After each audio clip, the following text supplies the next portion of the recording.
They called him King Maelor of Thornreach, and his laws were carved deeper into the kingdom than stone. He ruled from a fortress that watched the valley like an unblinking eye, its walls darkened by age and rain, its towers always half lost in mist. To the people, Maelor was order itself, silent, immovable, inevitable. His voice was rarely heard in public, yet his will moved faster than messengers, faster than rumor. What he demanded was not loyalty, but obedience, precise and absolute. Within Thornreach, rules governed every breath. Words spoken after dusk, steps taken beyond marked thresholds, glances held too long in forbidden halls, all were measured and remembered. Women of the court learned this earlier than most. From the first day they entered the outer gates, they were instructed in what was permitted and what was not, warned with calm certainty that ignorance would offer no shelter. The king did not repeat himself. He did not forgive mistakes. At first, punishment was spoken of in vague terms, softened by servants who lowered their voices and looked away. Those who violated the rules were said to be removed from favor, or sent below. No one explained what that meant. Names vanished from ledgers. Rooms were emptied overnight. Dresses remained folded, shoes untouched, mirrors still holding the last reflections of women who would never return. The silence that followed was heavier than grief, because grief at least admitted loss. This silence admitted nothing. Maelor believed fear was a cleaner tool than blood. He believed imagination could do what chains could not. So he allowed stories to grow unchecked. Some said the women were locked away beneath the castle, where light had never learned to exist.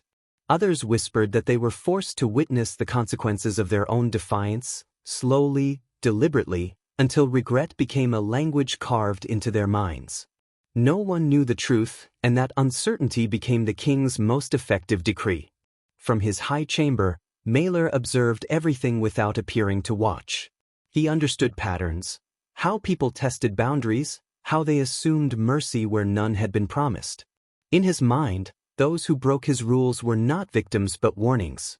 Each violation threatened the balance he had imposed, and imbalance, he believed, was a contagion. It had to be isolated before it spread. On the night the bells rang without warning, the court felt it in their bones. A woman had crossed a line no one dared to name aloud. Guards moved through the corridors with measured steps, their faces expressionless, their hands steady. Doors closed. Candles were extinguished. Somewhere deep within the fortress, mechanisms long unused began to turn. By morning, the woman's name would no longer be spoken. By evening, others would understand why. And King Maelor, seated alone behind stone and shadow, would consider the lesson complete, knowing that what awaited those who disobeyed him no longer needed to be seen to be feared. The next days passed with an unnatural calm. The court moved as if underwater, every gesture slowed by caution. Women walked closer to the walls, lowered their eyes sooner, spoke only when spoken to. Even laughter, once rare, vanished entirely. It was not that they feared guards or chains, it was that they feared not knowing. King Maelor had mastered that fear, shaping it patiently, letting it seep into every corner of Thornreach. Below the fortress, beneath layers of stone that no servant was allowed to clean, there were chambers older than the crown itself. They had been built not for comfort or confinement, but for memory. The king believed punishment should outlast pain. He believed it should rewrite a person's understanding of themselves. Those who violated his rules were brought there without ceremony, without witnesses, without explanation. The absence of spectacle was deliberate. Maelor despised chaos. Silence, to him, was the purest form of control. The woman taken that night was not the first, yet her absence felt sharper. She had been known for her composure, her careful steps, her obedience. That was what unsettled the court the most. If even she could fall, then no one was truly safe. Servants exchanged glances in corridors, wondering which rule had been broken, replaying their own recent actions with growing dread. The rules were clear, yet somehow always insufficient. Maelor listened to reports without expression. He did not ask for descriptions, only confirmation. Had the order been carried out exactly as prescribed? Had the sequence been followed? Precision mattered. In his mind, cruelty was not the goal, consistency was. He believed that unpredictability weakened authority, while ritual strengthened it. Each punishment followed the same steps, the same intervals, the same cold logic, until individuality dissolved into procedure. What happened in those chambers was never spoken of directly, yet its effects rose to the surface like cracks in stone. Women returned altered, if they returned at all. Some emerged pale and quiet, moving as if the world were suddenly too loud. Others never crossed the gates again, their fate sealed in the same silence that had swallowed so many before them. Thornreach absorbed these outcomes without question, as if the fortress itself approved. At night, torches burned longer than necessary. Doors were checked twice. Prayers were whispered to gods who had long abandoned the valley. And above it all, King Maelor remained awake, studying maps and records, convinced that fear, carefully maintained, was the highest form of order. To him, imagination was a sharper blade than any sword, and he wielded it without mercy, certain that what his subjects feared most was not what he did, but what they could never fully know. As weeks passed, the rules of Thornreach seemed to tighten on their own, even without new decrees. No parchment was posted, no herald spoke, yet everyone adjusted. Women measured their steps, their silence, their presence. They learned to exist in smaller ways, to leave no trace that could be questioned. In Maelor's kingdom, survival meant becoming invisible. The king understood this transformation and welcomed it. He believed obedience was most sincere when it was self-imposed. Fear that required reminders was weak, fear that governed thought was permanent.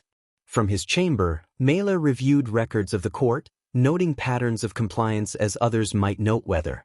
He saw the court settling into what he considered harmony, a quiet, restrained order shaped by anticipation rather than force. Yet beneath that order, something darker grew. The women spoke less, but they listened more. Every sound echoed differently now, footsteps behind them, a door closing too firmly, the scrape of metal against stone. Each noise carried possibility. Maelor had taught them that violation did not require intent.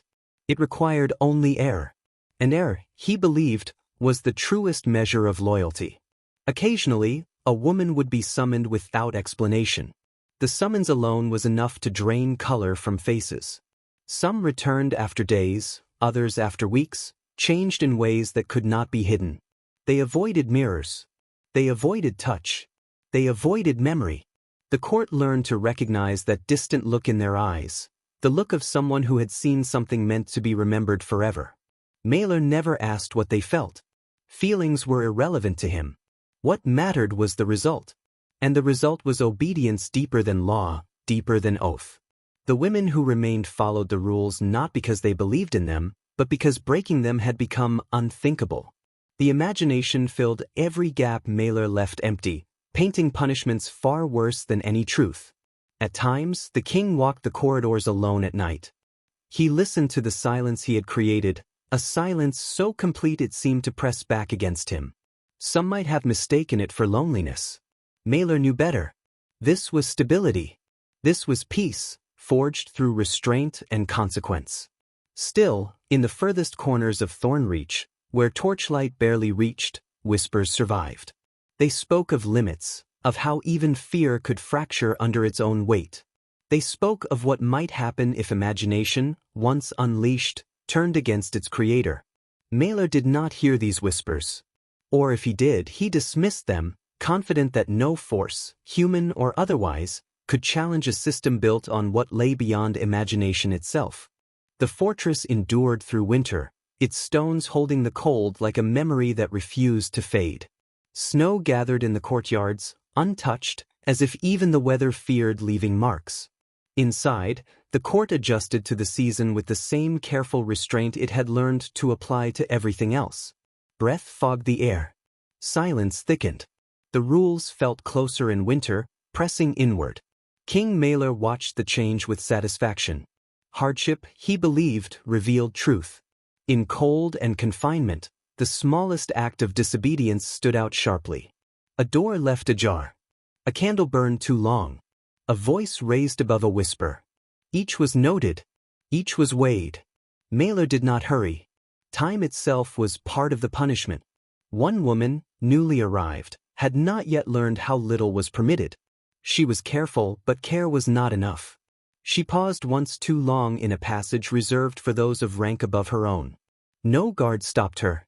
No warning was given. That night, her name was added to the record with a single mark beside it, neat and final. When she was taken, there was no resistance. Resistance suggested hope, and Thornreach had cured its inhabitants of that. She followed the guards through corridors she had never seen, downward, where the air grew older with every step.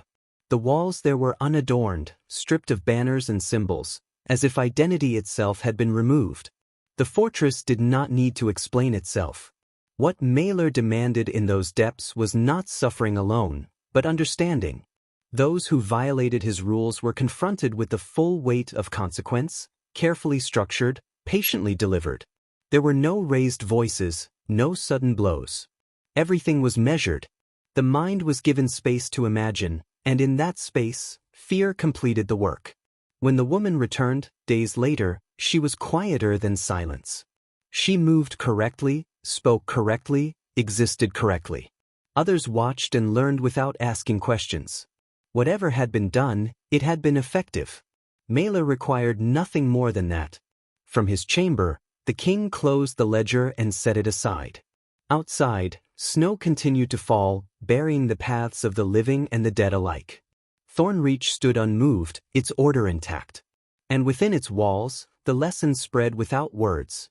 In Maelor's kingdom, the imagination was not a refuge, it was the instrument of rule. As the seasons shifted once again, the rule of King Maelor remained unbroken, an unyielding constant in the lives of those within Thornreach. The women who remained in his court, despite their silence and their fear, adapted to their existence as they had been taught. They no longer questioned the necessity of their behavior. Obedience had become a reflex, a part of their very being.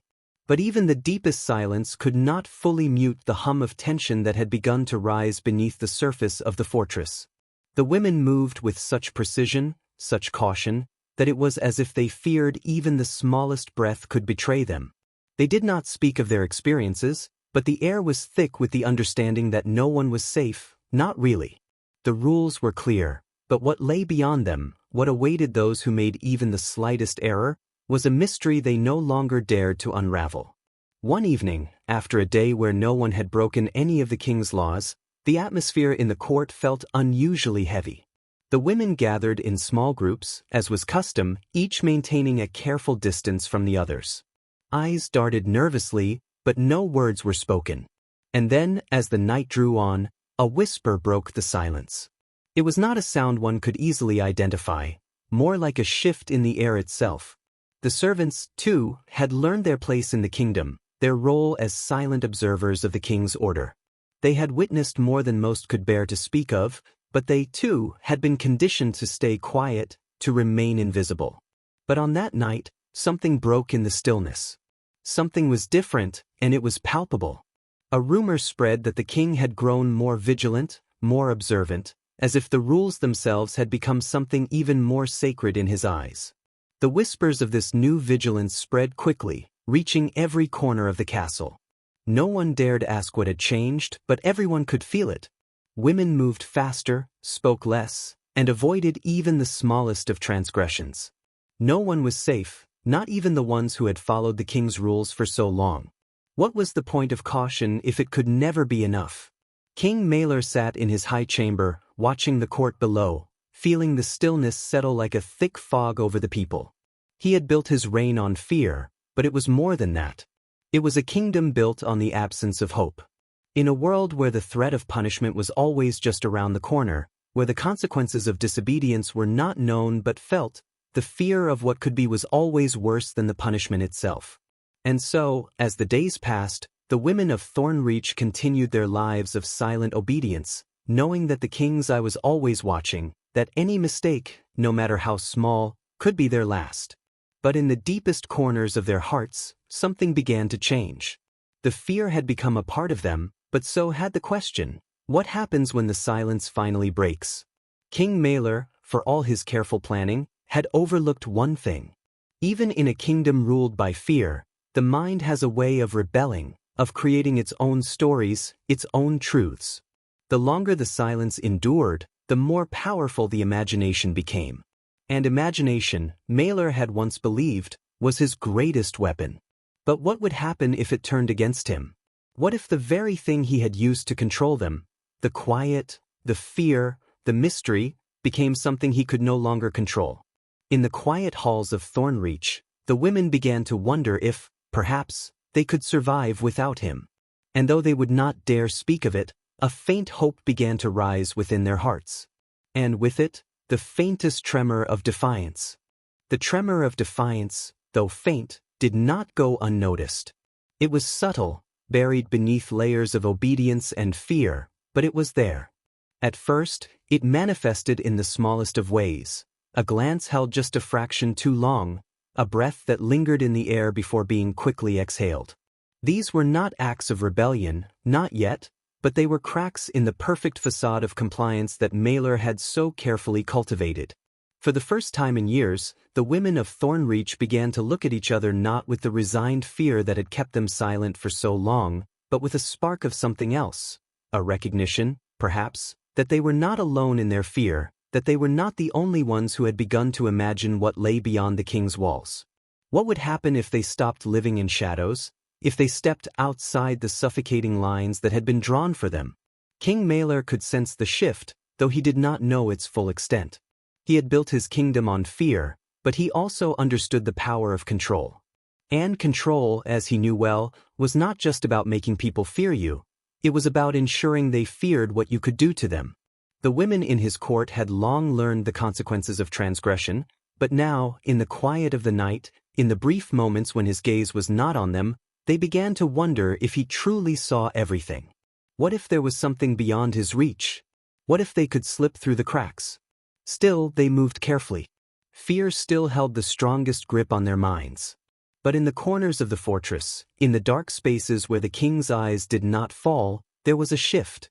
The silence was no longer absolute. It had cracks in it, and those cracks began to widen. One evening, during a rare gathering in the great hall, a woman, whose name had long been forgotten, found herself standing too close to the edge of the light. She was alone, far from the center of the gathering, where the others spoke in hushed tones, eyes always shifting toward the king's guards. But in the shadows, the woman felt a strange calm. She did not feel the weight of the king's gaze. For a brief moment she felt free. Her mind was awash with the possibility of something new. No guards were watching. No punishments loomed over her. She could, perhaps, take one small step toward something else, something Maelor could never control. For the first time in years, she breathed deeply, allowing herself the illusion of freedom. And then she did something she had not done in years. She looked directly at another woman. Their eyes met, and for a fleeting moment, the air between them shifted. No words were exchanged, but the silent understanding was undeniable. We are not alone in this.